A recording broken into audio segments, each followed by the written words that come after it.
phenomenal growth. But being worldwide manager at HP for various functions like this, and when I experience growth, I see there are many other countries which are growing very fast. And when I say those are also having thousands of people getting employed, it's no longer a small center somewhere of 200 people, India having 10,000. No, those are comparable size destinations centers that we are having, operations that are coming up globally. And now what India has to do is obviously move away from the lever and Petraj and make sure that it positions itself as a trusted destination by way of the environment that we have here, by way of the legislation that we have here, by way of the workforce that we have here. We have to do capacity building, etc., etc. So DSCI essentially, to meet its objective, is aiming at building awareness in the area of information security and data privacy, so that our customers have confidence that India is a trusted destination, and we do not have inadequacy, as we saw in Ratnish's presentation as well. We want to be a completely adequate destination, and my personal endeavor is that we should contribute as much as possible to make India a leader in this area. I will take a couple of minutes to encapsulate what has happened globally in this area, in privacy.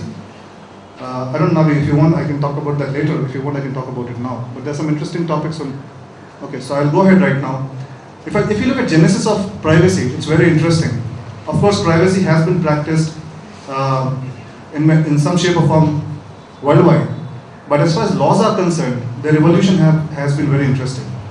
If you look at the European Union, it has been accepted as a fundamental human right. And as it is a very, very interesting topic, different people understand it differently. Different geographies have got different sensitivity for individuals, and different geographies have got different level of evolution. In the US, in Europe, it is a fundamental human right. And it has been passed by, European Union has passed a law for it. So, European Union took a very sweeping look at it. Go across the Atlantic and land in the US, for instance. Another big market for us where we do a lot of business. In the US, there was no such sweeping law. US took sectoral approach, which means that we had, for healthcare providers, HIPAA that came up. For children online privacy, we had COPPA that came up. For credit card and financial information, we had GLBA to some extent taking care of it, so on and so forth. India, we have nothing. We have absolutely nothing, be it in terms of fundamental human right, be it in terms of sectoral data. In terms of how it helps us or how it doesn't help us, obviously, many countries today have doubts whether Indian companies have the capability to deliver and whether their fears are taken care of by adequate controls here or not. We do not have a union set of controls which says that all our organizations in India comply with these set of controls and they are adequate and they are sufficient. The big ones are taken care of, but the concern is largely for the smaller ones. Big organizations have got brand with them, they have got adequate financial muscle to support big teams and do it. However, when reputation fails, it fails for the entire nation. And reputation could fail because one organization which is new, but in the outsourcing industry, for instance, did not have adequate controls. DSCI will attempt to make sure that we make all the countries adequate. As far as India is concerned, I am very keen to see very comprehensive and well thought out laws that should be enacted, and I am sure we are on the right path. I think that's it for the opening remarks. Thank you, Mr. Suresh. Mr. Chairperson and friends, normally when a police officer comes, it signifies the concluding aspect of the program. As from morning somebody was telling, the policeman always come at the end. So it will be a great relief to most of you who having been heard a good lot of brain teasers since morning. Anyway, thanks for the nice words by Mr. Nami. Don't take him too seriously. He is too liberal in his praise. Anyway, coming back to the theme of the subject, I don't think I will be able to spend much time talking, but I thought I would share a few of my thoughts about the issues which have been discussed today since morning. We have been talking about privacy rights and data protection in view of the bill that is before the Parliament. The issues that are concerned that concerns everyone is what is information, what is data, and how they are protected, how they are to be protected, and why they are to be protected. Needless to say that privacy has been intruded almost from morning till night, bombarding on your emails, on your mobile calls, on your SMS and MMS. And with the advent of technology, perhaps you don't have a free space at all. And everybody is trying to intrude into your privacy. But one thing which we should always bear in mind is, most of the law, including the Information Technology Act 2000, as well as the Data Protection Bill, which is before the Parliament, all legislations were basically meant for promoting e-commerce. The basic objective was promotion of commerce and trade, and not combating crime. We had a legislation which people who are smart enough tried to utilize it for criminal activities, and we are trying to find out some remedies from a law basically enacted to propagate commerce between the countries and as the agencies to tackle the crime. It is for the legal luminaries to focus their attention on this particular aspect. Even the Data Protection Bill does not talk about things like crime prevention, but it is rather about exchange of information for business purposes between the companies, which is most often a contractual obligation. Another point I would like to make is, perhaps the issue of the seminar was the discussion on privacy rights in connection with the Data Protection Bill, as also the amendments to the IT Act 2000, which also should have been passed by now, but for some diligent parliamentarian in the Parliament, and to ascertain the truth. Unfortunately, most of us are under the impression the purpose of investigation is to get conviction. Let me correct you, my friends, that the purpose of investigation is to ascertain the truth and place the facts before a tribunal to decide on the basis of evidence they have accumulated whether a person is to be found guilty or otherwise. Now, for this, police is a part of the criminal justice system, and it is not an entire system at all. And whenever any new law comes into force, the entire system has to work in close cooperation. This happens every time a new legislation is enacted. Most of the time, our mindset is on the Criminal Procedure Code, the Indian Penal Code, and Indian Evidence Act, which again the police try to do under the Indian Police Act of 1861, which still has not been amended. Basically, the job of the police is investigation. Now, you have a law which is meant to promote commerce, meant to facilitate commerce, and today we are trying to use that law to combat crime. And a crime also has many facets. The criminals are far more intelligent, and they make use of the technology much more than the officers or the investigating officers. Now, quite often, an allegation or an accusation is laid, which is not untrue, that most of the persons in the investigation field are not aware of the latest developments. True, I do not disagree at all. But imagine a situation where a police station or a police officer handles about 800 to 1,000 criminal cases per year, in addition to the various unnatural death cases, the various other processes like serving of summons and warrants, and also attend to the jobs like the unprecedented natural disasters. Where is the time for them to apply their mind to study? I am not talking about investigation, to get themselves enlightened. And an act like the Information Technology Act is not a very easy act to understand even by the best brains, because as very rightly pointed out, it is a combination of technology and law. And many a times you will find that the persons in the field of IT talk more about technology, the persons who are students of law, who practice law, talk in terms of law. Quite often, you will find many of the technical aspects are quite difficult to understand and appreciate. Well, you have been talking about key loggers. Perhaps it may not be out of place to mention that the Cyber Police of Bangalore was able to investigate perhaps the first of its offense of its kind in India last year, when they arrested a batch of people who were using keylogs.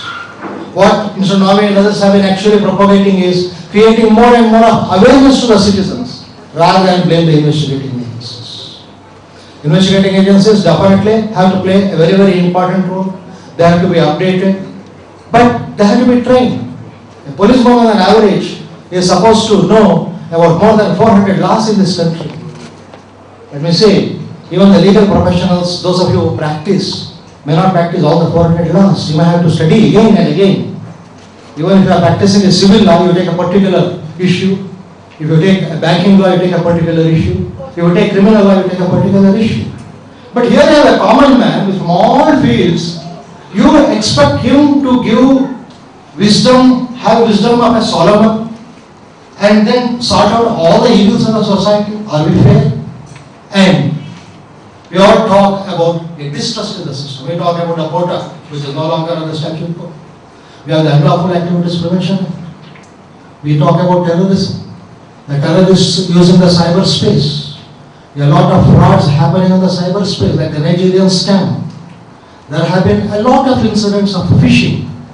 And perhaps it may be news to most of you if I say that in India, Delhi, Bombay and Bangalore, in the same order, are known for having phishing websites. Bangalore is not only good for good citizens, but it has also been good for criminals who make use of the IT.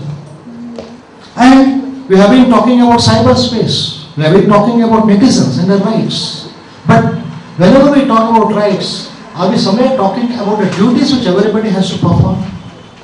And what is the role of the police in most of this data protection?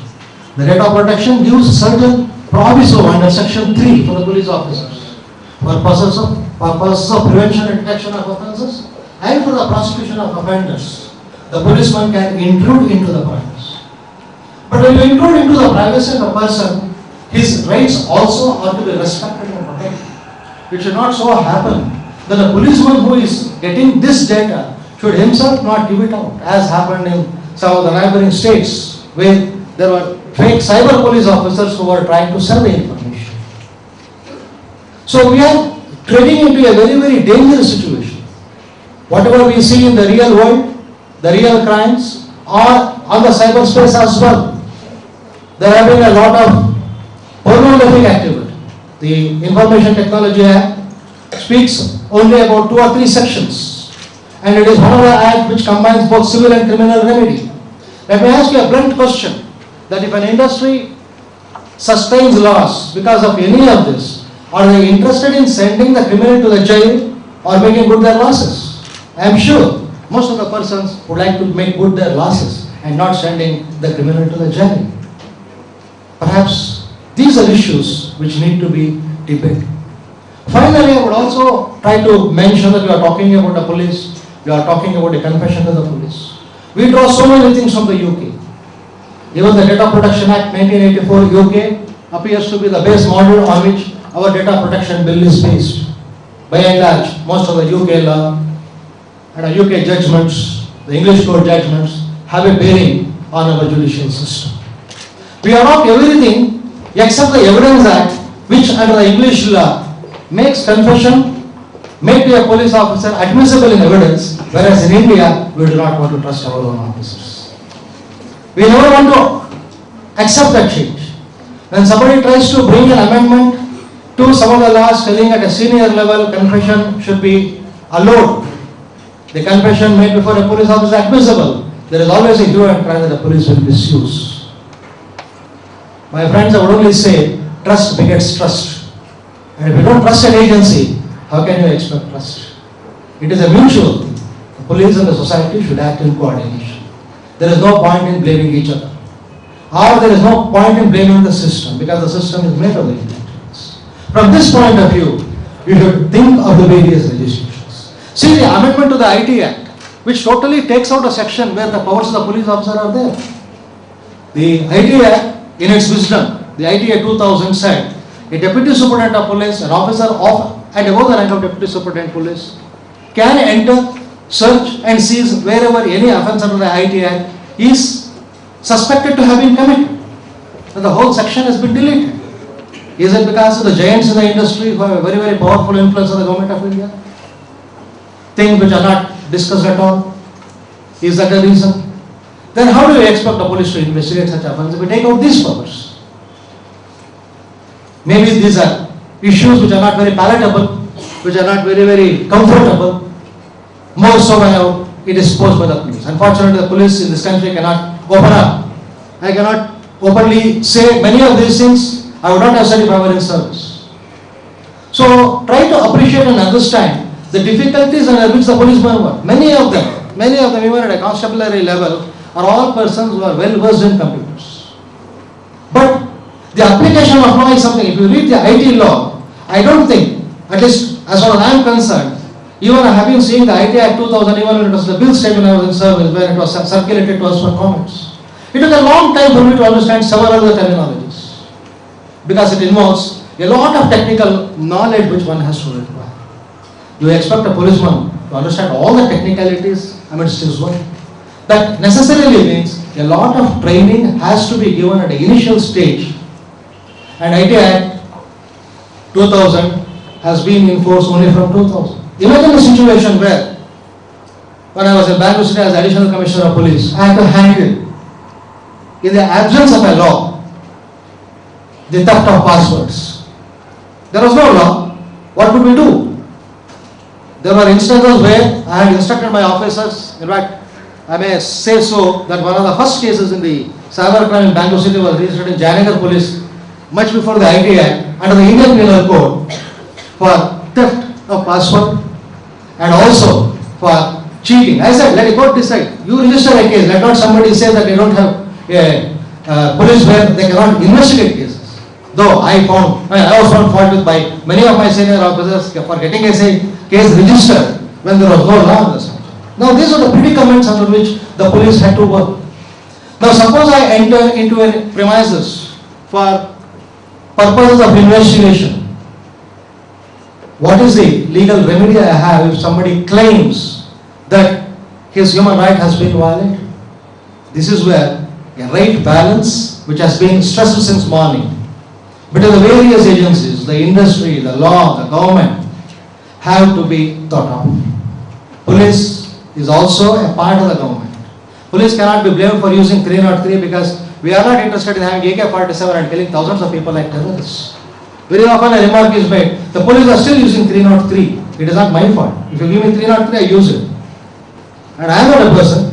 Suppose you give me a law, my job is to enforce it. I don't have any, one of the fundamental discipline in the police is, you are not supposed to comment on the law. You are supposed to implicitly enforce the law. And the people who enforce the law, perhaps, if you see the profile of the persons in the parliament, which is available in plenty on the internet, you know who are the type of people who are making the law. I will leave it at that. So let us not try to do this mudslinging on each other. It is high time that the technology, the law, the various fora associated with this have to come together, have a role to play in educating the citizens about the use of computers and mobile phones. There was a time where affording a telephone was very difficult. Now you see anybody on the road, a very common person, even I think his livelihood by daily wage is using a mobile phone. He does not understand what technology has brought. But at the same time, the same technology is being misused by certain people. So our attention is to see that a very positive use of technology is made and all this criminal use is avoided, which can be done by a very unstinted cooperation, coordination, education, and a responsible citizens. And it is the job of the literate to tell them or to educate them in this way. Thank you.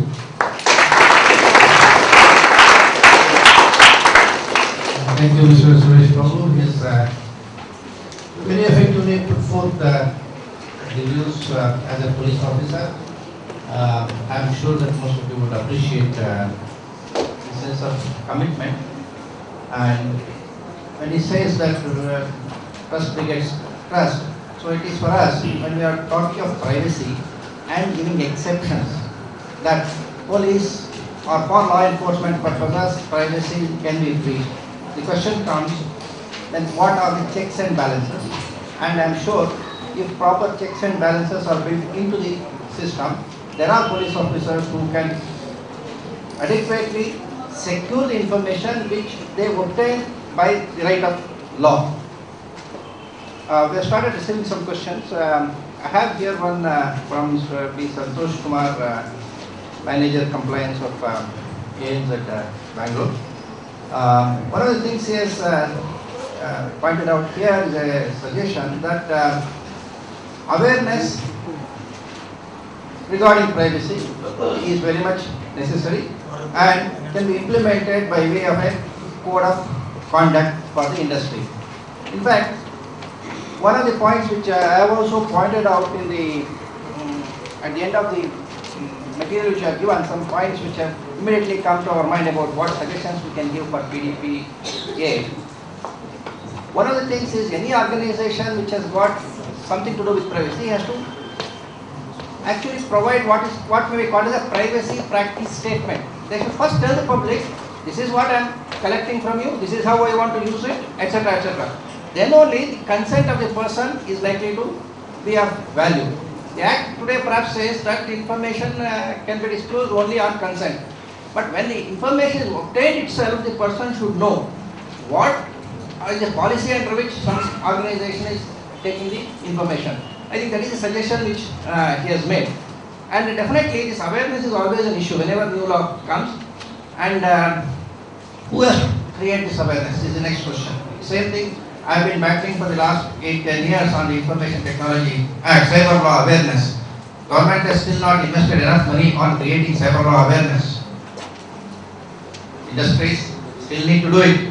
Okay, people like us, in the form of conducting some course or something, partially for commercial purposes, and of course a number of other private initiatives, we try to do it. But the government has to respond. That is why today morning I was telling Karnataka government that they should respond to our these things. And in privacy also the same question will come. There is a need to create awareness. Now, I would like to throw this question to Mr. Rahul, whether DSCI can do something on this, with creating awareness.